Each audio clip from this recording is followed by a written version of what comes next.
This meeting There we is go. being recorded. Okay. Oh, yay. Okay. Okay, so somebody has the recording. It'll be under me, and so I'll try and figure out what to do and how to get it to you. Or As long as somebody has it. something somewhere. Yes. Okay. Okay. So my lesson is about staying safe online, and I'm going to try and keep this really short because I know we've taken a few minutes to get connected. So my lesson is geared toward second grade, first and second grade, and it's about online safety. So it's about children connecting to the internet inside or outside of school, and you can actually do this lesson in your classroom or the library. So the first thing I'm going to do is, since I normally work with primary school, so I have pre-K, kindergarten, and first grade that I work with. I have a smiley face that I'm going to put, let's say, on one side of the library, and I have my frowny face that I'm going to put on the other side of the library. And this is going to be like a game of four corners. So that's what it would be like. And you can either do a thumbs up or a thumbs down if it's yes or no, if it's a smiley face or a frowny face. So the statements, let's start with number one. I am eating an ice cream. Is that something that makes you happy or something that makes you sad? Happy. Something that makes you happy. Good. I am playing a game I like. Happy. Good. I can't find my backpack. Sad. Why do you think that makes us sad when we can't find our backpack? You can also stay in the middle of the room. If you don't know if it's happy or sad, you can also stay in the middle of the room. Why would that be sad if you can't find your backpack? Well, it's stressful because you don't know where your things are, and you might need those things. Yes, it is stressful, and you start to get tense and you may get hot. So the next statement, I made a kite and I'm going to try it out with my friends today. Yes, that's a happy sign. Okay. And the last one, a stranger in the park asked me to accompany him or her to the candy store. Why does that make us sound sad? We get to go to a candy store. Why would that be sad? Because it's with a stranger and we never go with strangers. Okay, so the situation may make you feel like what? Scared. Scared. Because like you said, strangers, and we don't go with strangers. Okay, that's very good. We also can use the example if there's a student that stayed in the middle of the classroom, and we can ask them, if there's any students that stay in the middle, we can ask them, why did you decide to stay in the middle of the classroom? How do you think you might feel in this scenario? And so answers to that may be, well, we get to go to a candy store. They're very excited about going to a candy store. And some of my pre-Kers may respond, we want to go to the candy store. And so, but some of the older kids would be like, but it's with a stranger. So what do you do when something makes you feel uncomfortable, unsafe, at risk, or scared? What do we do when something makes us feel uncomfortable or at risk? Sometimes we may say no. You may say no. Do you go parent, or do you go to an adult and tell them that you're scared? Is that something that we may do? Like an adult, yeah. An adult, a teacher, so that may be something you do. So we are going to watch a short video. It's called The Zorbs, Big Trouble with the Small Screen. And then we're going to answer some questions about how does that video make us feel and why, using our no, go, tell approach. Say no when someone is making you feel uncomfortable or safe. Then go, leave, or run away from that person or situation, or go to a safe place that you know. And talk to a trusted adult about the situation. So let's watch this really short. And I've got to share my screen, don't I? Mm-hmm. Welcome to Classful. We're going to be your new best. Oh, I'm not the host.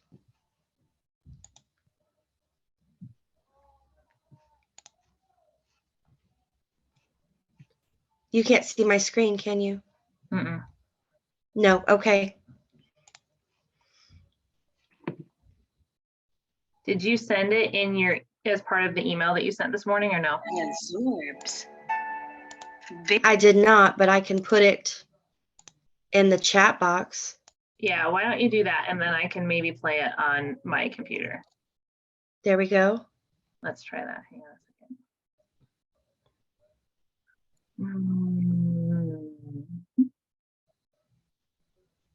Let's see. Did you put it in the chat? Yes, ma'am. I don't see it. I can't see it It- either. Really? Do it again and make sure you hit enter after. There it is again. I don't think so. Let me try and send it just to one person.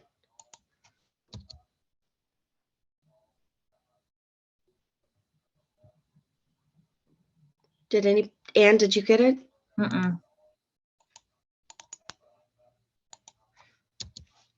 Excellent. Okay, here, let me Okay. send you a message first. Okay, did you get one? Here's a from me? message. Okay, now why I don't see you it. reply to that and see if it comes to me? Did you get it? No, that's so weird. See if you can tap anything else. Just hello or something. Can you see that? Mm-mm. Can you see this? No? Okay, let's talk about the video because I don't want to take up any more time. The Zorbs video is about these little creatures and they're at a park and they're all passing around an iPad. And so they're looking at the iPad. And this one main character that's looking at the iPad, because it's called Big Trouble with the Small Screen, is she's trying to check her email. This little girl is trying to check her email. And there's a corresponding comic book that goes with this. And so Maria is the character, and she's watching some videos online called Kids World. She's using this iPad to do that. It's not her iPad, it belongs to a friend. And she starts to get into different chat groups on YouTube, and she starts to see things that make her uncomfortable, and she starts to see things that make her nervous. So her friends rejoin her and they're like, Maria, what are you doing? And she says, I can't get out of here. And I want to get out of here. I'm very uncomfortable. And so that's the lesson. It's only a 3-minute short video about how she gets out of there. And eventually she logs out, and her friends, they go to play another game in the park. And so the question is, what do you think that story is trying to teach us? And it's trying to teach us internet safety. It's trying to teach us maybe if we're using something that doesn't belong to us and we're logging in with someone else's credentials, username, password, things like that, that we could see things that make us uncomfortable, things that we don't have any control over. Because the internet, we really don't have any control over that unless there's guidance or guidelines on that. So why did Maria feel uncomfortable or safe online? And ultimately, it was because she was seeing things that made her feel uncomfortable. What are some online situations that may make you feel like Maria? Can we think about that? What are some online situations that a first grader or a second grader might encounter that would make them feel unsafe online? The first thing that comes to my mind is video gaming, because when you're video gaming, you're chatting and you don't know who you're chatting with.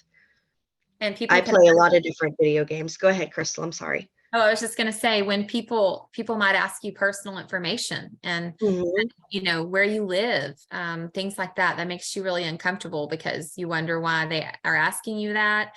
And then, you know, you wonder if you don't tell them what they're asking you, if they'll still play the game with you and things like that. Yeah, you get nervous. What do You you could think you also- should do? Go ahead.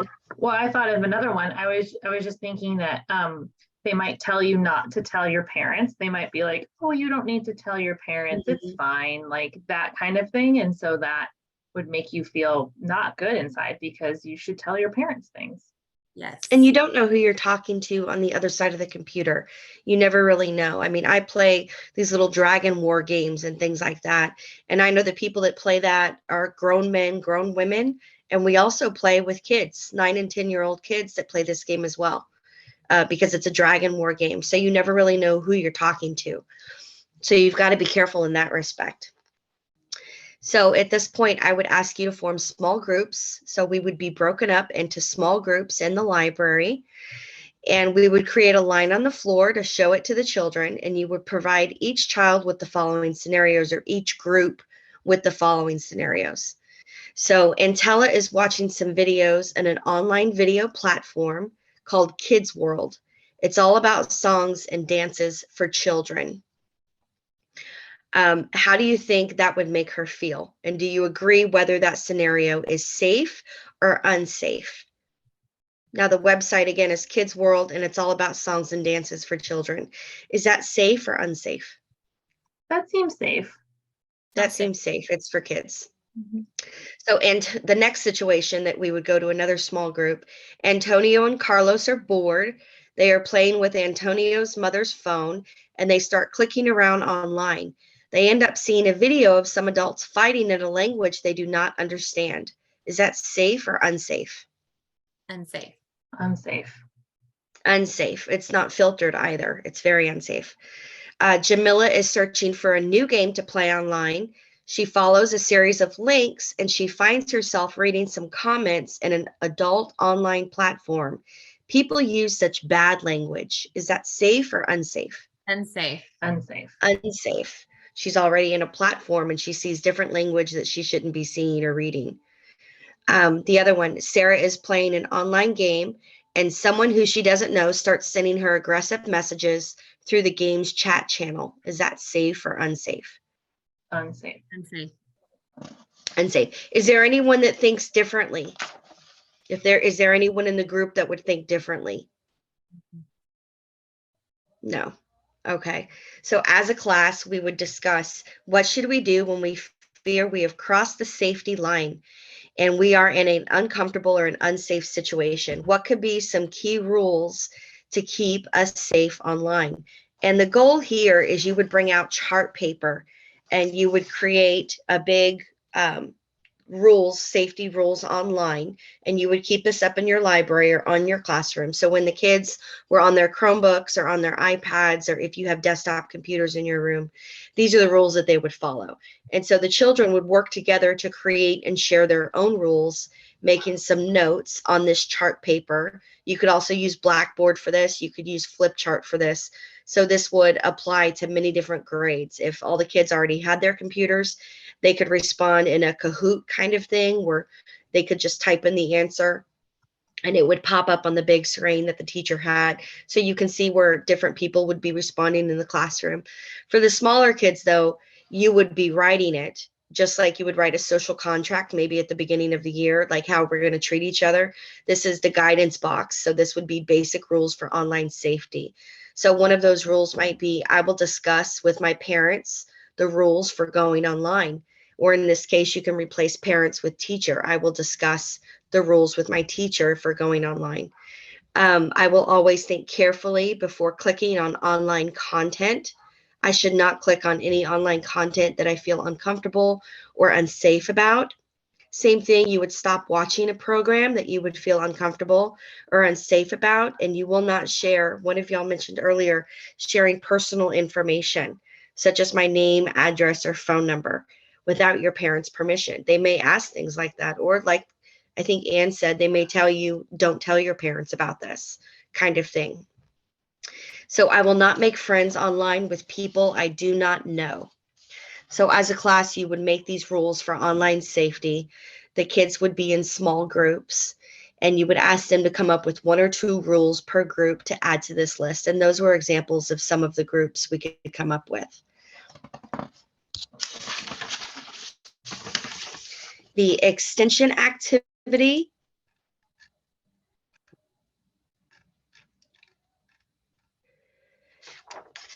You would talk about things you find enjoyable online. What do you like doing online? So we could break out into different rules about where students would go. And then what they might possibly face when they're on those. And the first thing that comes to mind is YouTube. What would you do when you're on YouTube? Because you can't really control those commercials, and you can't control sometimes where the videos are taking you.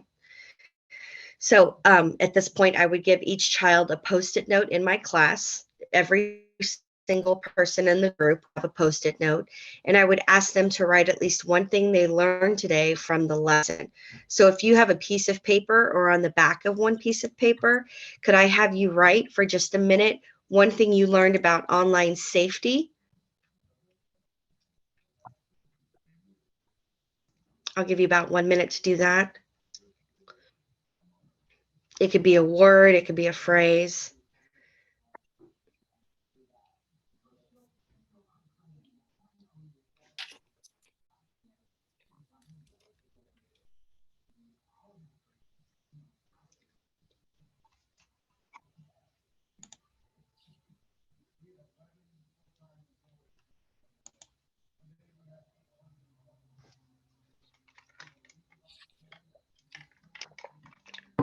Crystal, I see you looking up. Have you finished already?